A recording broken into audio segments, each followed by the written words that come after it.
Alors, vous avez également des piluliers électroniques, c'est-à-dire jusqu'à 50 médicaments.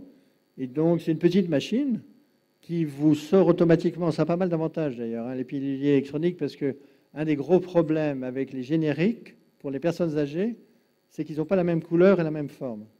Donc, ça peut être la même molécule, mais les grands-mères et les grands-pères, d'ailleurs, disent, tiens, j'ai 3 pilules bleues, une rose, une carrée, une orange, etc. Donc, si ça change de couleur, ça pose des problèmes.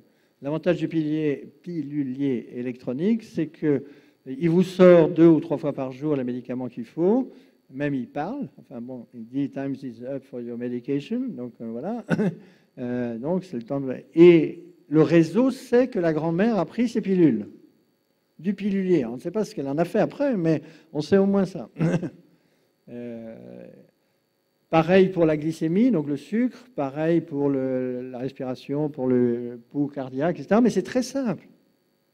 Mais vous voyez, tout ça ne marche que parce qu'il y a un réseau social payé par l'assurance maladie qui est responsable de ces personnes.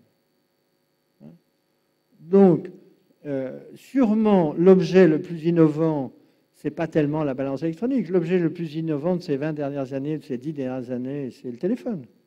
Vos téléphones, ce sont des ordinateurs, des boîtes à musique, des caméras, etc. Donc, si vous voulez, le sujet n'est pas la technique. Le sujet, c'est l'organisation sociale, le système social du réseau. Voilà. Donc, la question de la domomédecine, et ça c'est pour Louis Laringue que je l'ai écrite, c'est comment donner un visage humain aux technologies de l'information et ainsi leur permettre de se déployer. Le problème, c'est le visage humain, ce n'est pas la technique.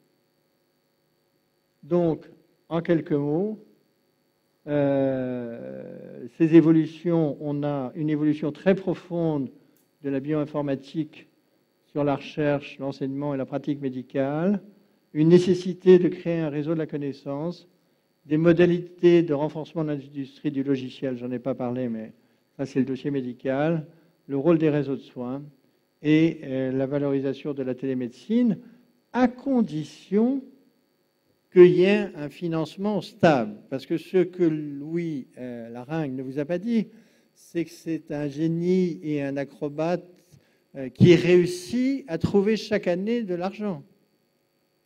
Et cet argent est discuté chaque année par le directeur de l'ARS, et cet argent est instable. Donc l'avenir de la domomédecine n'existera que si cet argent est stable. Et mon idée, et je termine là-dessus, elle est très très simple. C'est que vous devriez, nous devrions, je devrais avoir le droit de m'inscrire à un réseau. Si je m'inscris à ce réseau, l'assurance maladie verse à ce réseau, pour faire tout ce que j'ai dit, en gros 5% de ce que nous coûtons en moyenne par an à la Sécu, à l'assurance maladie. Les dépenses moyennes par habitant, c'est 3 000 €. 5%, c'est 150 €.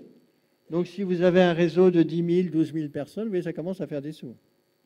Donc ça permet d'avoir un centre d'appel, ça permet d'avoir un système d'information, ça permet de contracter avec des infirmières libérales et des médecins libéraux, ça permet d'avoir des places réservées dans des structures pour les personnes âgées. Et c'est pour ça que je me bats aujourd'hui. Voilà, merci de votre attention.